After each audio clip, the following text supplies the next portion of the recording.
सरिता दीदी ने किसी को डांटा है, किसी की इंसल्ट करी है, किसी पर चिल्लाया है। हेलो एवरीवन, कैसे हैं आप सभी। और समझ में नहीं आ रहा है कि मैं स्टार्टिंग कहाँ से करूं, बट स्टिल स्टार्ट तो वीडियो करना ही पड़ेगा। मैंने कल एक वीडियो अपलोड किया, उसी ड्यूरेशन में सचिन भैया के वीडियोस आते हैं और बहुत लंबी ड्यूरेशन।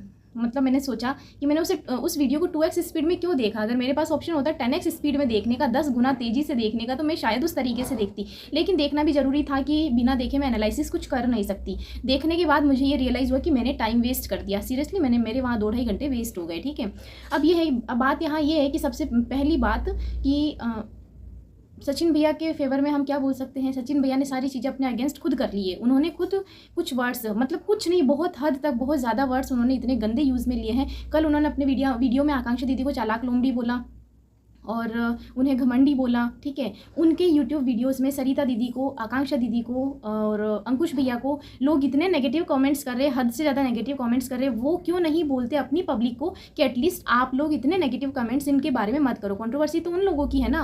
मतलब मुझे समझ में नहीं आ रहा। मुझे भी ऐसा लग रहा है ना कि अब मुझे रुक जाना चाहिए, मुझे कुछ नहीं करना चाहिए, क्योंकि YouTube is equals to Bigg Boss now. मुझे लग रहा है बिग बॉस में भी फिलहाल ऐसा कुछ नहीं चल रहा होगा जितना यूट्यूब पर चल रहा है। और मतलब सीरियसली इन लोगों को ना एक दूसरे की रिस्पेक्ट ही नहीं है। सचिन भैया खुद पोक करे, ठीक है, उन्होंने खुद उकसाया आकांक्षा दीदी को कि वो आए और वो अपनी वीडियो को वो उनके अगेंस्ट में कुछ बोले, उसके बाद में सचिन भैया भी कुछ अपने रिएक्शन दे सके। अच्छा, एक बात और बताइए कि जब न्यू एकेडमिक सेशन स्टार्ट हो रहा था तब आपने आपकी जो स्कूल है, आई थिंक स्कूल का जो नाम है वो जेके कॉन्वेंट स्कूल है, if I am not wrong. अगर गलत नाम है तो please I am really sorry, जो कि खालिसपुर में है। और आपने उसका शॉर्ट वीडियो, मतलब अपनी पब्लिसिटी के लिए, ठीक है आपका यूट्यूब चैनल है, आप कुछ भी अपलोड कर सकते हैं, लेकिन आपने अपने चैनल पर डाला, बाकायदा अपने कॉन्टैक्ट नंबर भी उसके अंदर दिए कि एडमिशन के लिए, एडमिशन रिगार्डिंग चीज़ों के लिए आप कॉल कर सकते हैं। तो वहाँ पर वो चीज़ें आपने करी। ठीक है, आपने अपने स्कूल की जो भी पब्लिसिटी थी वो सब कुछ करी। आपकी तो प्रॉपर एक स्कूल चलती है, आप एक स्कूल को रन करते हैं, आप एक स्कूल को ऑन करते हैं, तो आप ऐसे शब्द एज अ डायरेक्टर आप ऐसे वर्ड्स आप यूज़ में लेते हैं। तो जिन टीचर्स को आप हायर करते होंगे, मुझे तो अब उनके बारे में भी मतलब सोचने पर मजबूर होना पड़ रहा है कि आपके जो टीचर है, आपके स्कूल के अंदर जो ऑरा है, आपके स्कूल का जो माहौल है, वो किस टाइप का माहौल होगा। ठीक है, अब यहाँ पर एक चीज़ और, आकांक्षा दीदी के भी अच्छे सब्सक्राइबर्स है। ठीक है, उन्होंने कभी अपने वीडियोज़ में नहीं बताया कि शी इज़ एन एस्ट्रोलॉजर। मुझे सीरियसली अभी इन वीडियो से, लास्ट के 2 वीडियो से पता चलता है कि आकांक्षा दीदी एस्ट्रोलॉजर है। एस्ट्रोलॉजर में और तांत्रिक जो विद्या होती है उसमें बहुत ज़्यादा डिफरेंस होता है, बहुत ज़्यादा। आज से गुप्त नवरात्रि शुरू हुए हैं, जय माँ दुर्गा। तो गुप्त नवरात्रि स्टार्ट हुए हैं आज से। तो ये जो 10 दिन होते हैं, इनमें थोड़ी सी जो तांत्रिक विद्याएं होती है, तांत्रिक जो चीज़ें होती है वो सब करी जाती हैं। Astrology is something different and तांत्रिक जो चीज़ें होती है वो टोटली डिफरेंट होती है। तो आपको यहाँ पर ये चीज़ें भी सीखने की ज़रूरत है। आप प्रमोट करते हैं एस्ट्रोलॉजी को, ठीक है, तो उसमें आपको पता होना चाहिए कि एक्चुअली आप जिस चीज़ को प्रमोट कर रहे हैं ना, वो किस टाइप की चीज़ें हैं, उनमें क्या सब कुछ होता है। आप ना हर यूट्यूबर की वीडियो में, सॉरी यूट्यूबर की पार्टी में उन्हें बहुत अच्छा समझ कर जाते हैं। आपको लगता है कि वो बहुत अच्छा है इसलिए आप जाते हो। मतलब आप शर्म करो, आपने सालों पहले जो आपकी दोस्ती थी ना उसको पूरी तरीके से बदनाम कर दिया। बदनाम क्या कर दिया, आपने साबित कर दिया कि आप सिर्फ और सिर्फ व्यूज़ के लिए जुड़े होते हैं। और फिर आपको लगता है कि अच्छा, अब मुझे यहाँ से मेरी चीज़ें ख़त्म हो चुकी, अब मैं किसी नए के पास में प्रस्थान करता हूँ। ये बात सच है भैया, बिल्कुल सच बात है ये। ठीक है, अब एक बात और मुझे ये समझ में नहीं आई कि आप आकांक्षा दीदी की पार्टी में गए, आपके मन में इतनी नेगेटिविटी थी, फिर भी आप कह रहे हो कि मैं तो बच्ची के लिए आया था। मतलब आप पूरी फैमिली के लिए, आकांक्षा दीदी के लिए, जिनका यूट्यूब चैनल है, जिसकी पार्टी में आप जा रहे हो, आपके मन में उनके लिए नेगेटिविटी है। मुझे पूछा नहीं, मुझे बुलाया नहीं, मतलब क्या सब कुछ। आधी चीज़ें तो मेरे ना सिर के ऊपर से चली गई। आपने ये भी बोला कि वो खड़ी थी, मैंने 1 राउंड लगाया, गाड़ी से 2 लगाए, 3 लगाए, पता नहीं क्या क्या किए, वो खड़े थे, वो क्या वहाँ क्यों खड़े थे। अरे भाई, रोड है, पब्लिक प्लेस है, वो कहाँ भी खड़े हो, कुछ भी हो, मुझे तो समझ में नहीं आया। एक और वर्ड, नंबर 1 सहेली, नंबर 2 सहेली, ये सब क्या चीज़ें, मुझे समझ में नहीं आ रहा है। आप कहते हो कि मेरे पास इतना टाइम नहीं है इन सब चीज़ों के लिए। एक्चुअल में टाइम आप ही के पास है। आप इतनी लंबी लंबी वीडियोस डाल रहे हैं, आपके पास इतने मतलब अच्छे आप लंबे लंबे कंटेंट की कम्युनिटी पोस्ट करते हैं, आपके पास में इतना टाइम है कि आप सोचते हैं कि मैं इस लिंक के साथ में क्या वर्ड यूज़ कर सकता हूँ। अच्छा, मैं भिखारन वर्ड यूज़ करूँ, अच्छा, तो ये सब आप चीज़ें करते हैं भैया। बहुत छोटी हरकतें, बहुत छोटी हरकतें हैं। आप आज से कुछ साल पहले कि आपकी खुद की वीडियोस आप उठाकर देखो कि आप कितना लवेबल कंटेंट आप डालते थे, और अब आप देखो हर जगह आपने कंट्रोवर्सी क्रिएट करनी है, हर जगह। अच्छा, और एक बात, आप ये कहते हैं कि माँ वैष्णो आपके साथ है, माता रानी से मेरी हमेशा प्रे है कि वो हमेशा आप लोगों के साथ रहे, हम सब के साथ रहे। लेकिन मुझे एक बात समझ में नहीं आती कि आपने यूट्यूबर्स को पार्टीज़ में बुलाने का जो ट्रेंड है वो स्टार्ट किया। एक्चुअली अब उस ट्रेंड से हम बोर भी हो चुके हैं सच में। हमने सबको पर्सनली जानना स्टार्ट किया, तो जो उनकी पर्सनल जो खूबियाँ थी ना, उन चीज़ों के लिए आप लोगों को देखना स्टार्ट किया था। लेकिन अब बाद में आपकी आदत हो चुकी है कि मैंने पार्टी में बुलाया, अरे इसके सब्सक्राइबर्स बढ़ गए, फॉलोअर्स बढ़ गए, अब आपको जेलस फील होने लगती है। आप पहले डिसाइड कर लीजिए कि आप उन्हीं को पार्टीज़ में बुलाएं, या तो जिनके अगर सब्सक्राइबर्स आपके नाम से जुड़ते हैं, ऐड ऑन होते हैं, तो आप अपने जो वो जेलसी लेवल है आप उसे कंट्रोल में रख सके, ठीक है। अब आपको लगता है कि अच्छा आकांक्षा दीदी के सब्सक्राइबर्स बढ़े, अब बढ़े तो बढ़े, इनमें मतलब लाइक ये टीम वर्क हुआ इस तरीके से। आप बार आप रिएक्शन चैनल्स पर भी आपके कमेंट रहते हैं कि हम मेरे थंबनेल यूज़ करके आप व्यूज़ कमाना चाह रहे हो, मतलब सब लोग आप ही की वजह से रोटियां खाते हैं, अपना घर चलाते हैं। अगर आप नहीं होते तो ये दुनिया नहीं चलती, ठीक है। साफ साफ ये आपकी बातों का ऐसा मतलब है, और मैंने बोल भी दिया, अब आप खुश भी हो जाइए। अब एक टॉपिक और, आपने कहा कि आकांक्षा दीदी की वजह से जो फ्रेंडशिप है वो सारी ख़राब हुई है। देखो ऐसी बात है कि फ्रेंडशिप मतलब एक इंडिविजुअल के साथ अगर है तो वो एक पर्सनल डिसीजन होता है।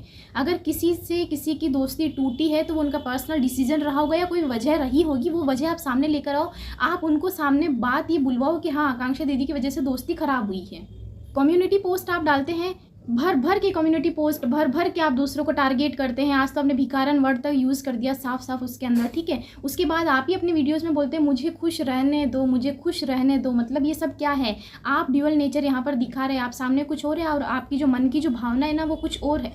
आपके घर में शादी है, आपके घर में शादी है और शादी का माहौल है, फिर भी आपके पास इतना टाइम है कि 2-2 3-3 घंटे की जो वीडियोस है वो आप अपलोड कर रहे हैं यहाँ पर। तो फिर तो आप खुद बताइए ना कि आप जो ये बातें बोलते हैं कि मुझे इस चीज़ से फ़र्क नहीं पड़ता, मुझे उस चीज़ से फ़र्क नहीं पड़ता, एक्चुअल में हर चीज़ से फ़र्क सिर्फ और सिर्फ आपको पड़ता है। मतलब अगर आपके मिलियंस में सब्सक्राइबर होने वाले हैं, आप खुद सोचिए कि आपको एक लहंगे वाले जो वर्ड है, ये सारी चीज़ें आपको बोलना शोभा देता है वीडियो के अंदर। मतलब ऐसे भाई बहन है, कुछ भी आपस में बोल सकते हैं। हम ठीक है, मैं मेरी फैमिली की बात करती हूँ, तो मैंने मेरे भाई को कुछ बोल दिया, मैंने मेरी दीदी को कुछ बोल दिया, किसी ड्रेस को लेकर कुछ बोल दिया, तो मतलब मैं उसे 1 साल तक याद रखूँगी, 6 महीने तक याद रखूँगी कि इसने मेरी ड्रेस के ऊपर कमेंट किया था। इतनी छोटी सोच अगर आप रखते हैं तो बहुत गलत है। और जो भी मेरी ये वीडियो देख रहे हैं, चाहे 10 लोग, चाहे 15 लोग, चाहे 20 लोग, मैं आप सबसे ये रिक्वेस्ट करूँगी, सावन का पवित्र महीना स्टार्ट होने वाला है और हम सब भोलेनाथ की भक्ति में मग्न होते हैं, भगवान को याद करते हैं, सारी चीज़ें हैं। ये सब चीज़ें हमें आगे नहीं बढ़ाने वाली है। हमारा जो समय है, जो ईश्वर को दिया हुआ समय है, हमारी पढ़ाई लिखाई जिन भी चीज़ों में है, यहाँ से हमें ग्रोथ मिलेगी पर्सनली, ठीक है।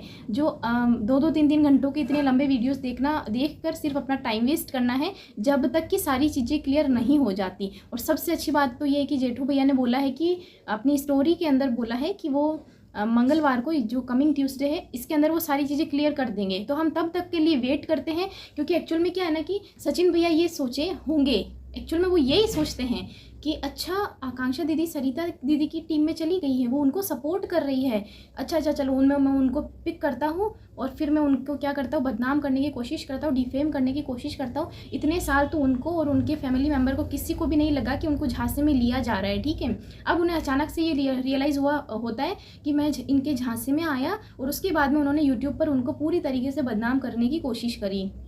एटलीस्ट आपके कुछ साल पहले, कुछ टाइम पहले जो आप लोगों के रिलेशंस थे, एटलीस्ट उनकी आप रेस्पेक्ट करो, उन चीज़ों की आप कद्र करो, जो अच्छे समय आपने साथ में बिताए हैं, उन अच्छे पलों को एटलीस्ट आप रेस्पेक्ट करो।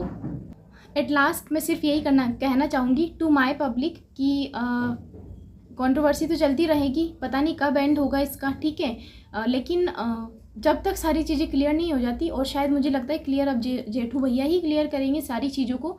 लेकिन अब मेरे इस चैनल पर गुरु पूर्णिमा से रिलेटेड और सावन से रिलेटेड कुछ बहुत अच्छे वीडियोस आने वाले हैं, ठीक है। तो आप सब उन चीज़ों के लिए, उन वीडियोस के लिए मुझसे कनेक्टेड रहें, और जितने भर के आपको नेगेटिव कमेंट्स करने आप बेशक कर सकते हैं, क्योंकि सचिन भैया ये किसी से नहीं कहेंगे, अपनी पब्लिक से बिल्कुल नहीं कहेंगे कि आप अच्छे वर्ड्स, अच्छे कमेंट्स कीजिए, क्योंकि वो खुद ही कैसे कैसे वर्ड्स यूज़ करते हैं आप देख सकते हैं यहाँ पर, ठीक है। बाकी मुझे तो कोई फ़र्क नहीं पड़ता सीरियसली, मतलब किसी ने कुछ बोल दिया, आई एम टोटली रेडी। मुझे पता है जब तक सचिन भैया, कल भी सचिन भैया का वीडियो आया तो मैंने तुरंत एक कमेंट पिन किया कि मैं पार्ट 2 ज़रूर लेकर आऊँगी इनका वीडियो देखकर। लेकिन उनका वीडियो देखकर तो मेरा और दिमाग ख़राब हो जाता है, टाइम वेस्ट होता है, वो अलग। तो ये सारी चीज़ें हैं, ये सब कुछ चलता रहेगा। दी एंड पता नहीं कब होने वाला है इन सब चीज़ों का। सावन का पवित्र महीना आने वाला है, तो चलो हम सब अपनी अपनी लाइफ पर फोकस करते हैं जब तक कि सारी चीज़ें हमारे सामने साफ क्लियर नहीं हो जाए। सरिता दीदी ने किसी को डांटा है, किसी की इंसल्ट करी है, किसी पर चिल्लाया है, तो उसके पीछे बहुत ही स्ट्रॉन्ग रीज़न रहा होगा। और उस स्ट्रॉन्ग रीज़न के लिए हम वेट करते हैं ट्यूसडे तक, मंगलवार तक, जो कि सरिता दीदी, जेठू भैया, जो भी चीज़ें वो लोग डिस्क्लोज करेंगे, तो हम तब तक के लिए वेट करते हैं। मिलती हूँ मैं आप सबसे एक बहुत ही नए वीडियो के साथ में। Thank you so much.